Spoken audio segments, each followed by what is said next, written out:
At sa mismong araw ng pagdating US President Barack Obama para sa 2 araw na state visit, dilagda ng Pilipinas at Amerika ang kasunduan na magbibigay sa mga sundalong Amerikano ng akses sa mga kampo ng hukbong sandatahan ng Pilipinas. Ang tanong ngayon, depensahan kaya ng Amerika ang Pilipinas mula sa China kaugnay sa agawan ng teritoryo sa West Philippine Sea? Ang sagot ng presidente ng itinuturing na pinakamakapangyarihang bansa sa mundo. At iba pang highlight sa kanyang makasaysayang pagbisita sa report po ng saksing si Joseph Moro.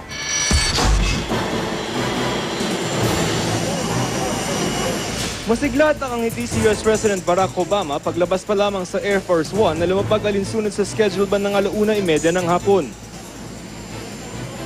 Mula na iya, inihatid siya patungong Malacanang compound ng US Presidential Chopper na Marine One. Sinabayan ng isa pang chopper, 3 Osprey ng US Air Force at isang chopper ng PSG, ang Bell 412.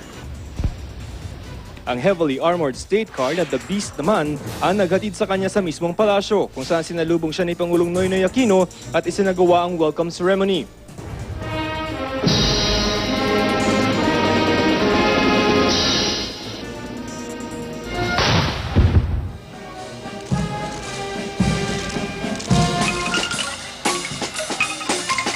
Pagpasok ni Obama sa main lobby ng Malacanang, pumirma siya sa guest book at nagsulat ng mensahe ng pasasalamat kay Pangulong Aquino at sa sambayanan ng bansang tinawag niyang pinakamatandang alyansa ng Amerika sa Asia. Alyansang tila pinatibay pang lalo ng kasunduang pinirmahan ng Amerika at Pilipinas ilang oras bago pa dumating sa Pilipinas si Obama, na ayon sa mga source ng GMA News ay minadali umanong tapusin para itaon sa state visit. Yan ang Enhanced Defense Cooperation Agreement o EDCA na magbibigay sa US Forces ng access sa mga kampo ng Armed Forces of the Philippines kung saan pwede rin magtayo ng mga pasilidad ang Amerika. We've had decades of alliance with the Philippines, but obviously in the 21st century we have to continue to update that. And the goal for this agreement is to build Philippine capacity, to engage in training, to engage in coordination, not simply to deal with issues of maritime security, but also to enhance our capabilities so that if there's a natural disaster that takes place, we're able to potentially respond more quickly. Gayunman, hindi pa isinapubliko ang buong laman nito, kaya di pa tiyak kung saan magtatayo ng mga pasilidad ang Amerika at gaano karami ang mga sundalo, gamit at sasakyang pang militar ang ipapasok nila sa bansa. Ang malinaw lamang walang ipapasok na nuclear weapons sa Pilipinas. Pilipinas pa rin ang may full control sa mga base na papasukan ng mga Amerikano at may access tayo sa mga itatayo nilang pasilidad na mananatili pa rin pag-aari ng Pilipinas. This is the essence of a maturing relationship. This is the spirit behind this agreement. It will not reopen U.S. bases. It is an agreement to enhance our defense relationship.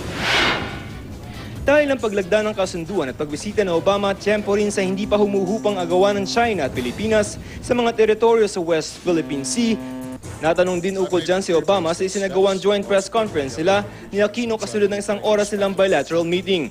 Tutulong ba ang Amerika sa Pilipinas kung magkagera sa pagitan ng China at Pilipinas? Our goal is not to counter China, our goal is not to contain China.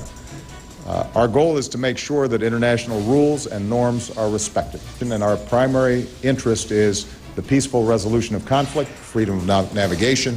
We don't even take a specific position on the disputes between nations.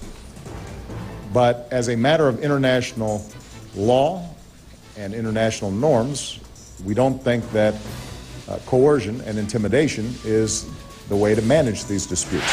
Suportado raw ng Amerika ang pagdulog ng Pilipinas sa United Nations para masaklaw ng international law ang usapin ng pinag-aagawang teritoryo. Pero dahil hindi ito kinikilala ng China, sabi ni Obama, the approach that President Aquino has been taking, putting this before international arbitration, is a sound one. Sabi naman ni Aquino, China itself has said repeatedly that they will and have been conforming to international law. And the rest of the world is, I think, saying, we are expecting you to confirm and by actions that which you are already been addressing by words. No? And that is to adhere to international law. I think no country should begrudge us our rights to be able to attend to our concerns and our needs.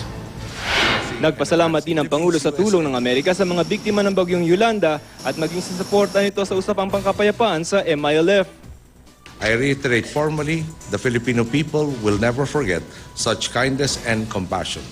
On behalf of my countrymen, I thank the United States of America once more for being a true friend to our people. I want to thank you and the Filipino people, not only for your generous hospitality today, but for a friendship that has spanned generations.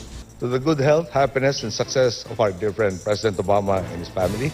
Sa toast naman ni Aquino sa state dinner ngayong gabi, ginawaran niya si Obama ng Order of Sikatuna with the rank of Raja o Grand Caller. Yan ang pinakamataas na rango sa order na siyang pinakamataas sa pagkilala na may diplomatic merit sa Pilipinas. For your leadership and policies that assisted the Philippines in times of natural disaster. For helping uphold stability and peace by means of the rule of law in Southeast Asia, and for working with us to fundamentally raise the defense capacity of our country. Congratulations. Si Obama naman ibinahagi ang tila magkakaparehong interes ng Amerika at Pilipinas. There's our mutual obsession with basketball. There's our mutual admiration for Manny Pacquiao. Even if sometimes he's fighting against Americans and it doesn't turn out the way we'd like.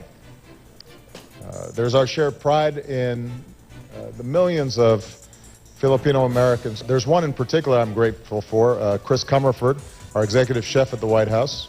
Thanks to her, we in the White House enjoy the occasional lumpia and adobo. Sa bihis na Rizal Hall ng Malacanang, pinagsaluhan ng ilang pagkaing Pilipino tulad ng lapu-lapu na may pili nut crust, US prime rib inasal, at potserong lamang dagat na may suwahe. Dumalo sa dinner ang pinakamalalaking pangalan sa politika, tulad din na dating Pangulong Fidel Ramos at Joseph Estrada na mayor ngayon ng Maynila.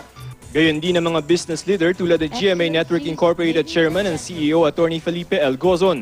Bukas nakatakdang mag-alay ng mga bulaklak si Obama sa American Cemetery bago ang kanyang pag-alis bukas ng tanghali. Ako si Joseph Morong, ang inyong saksi.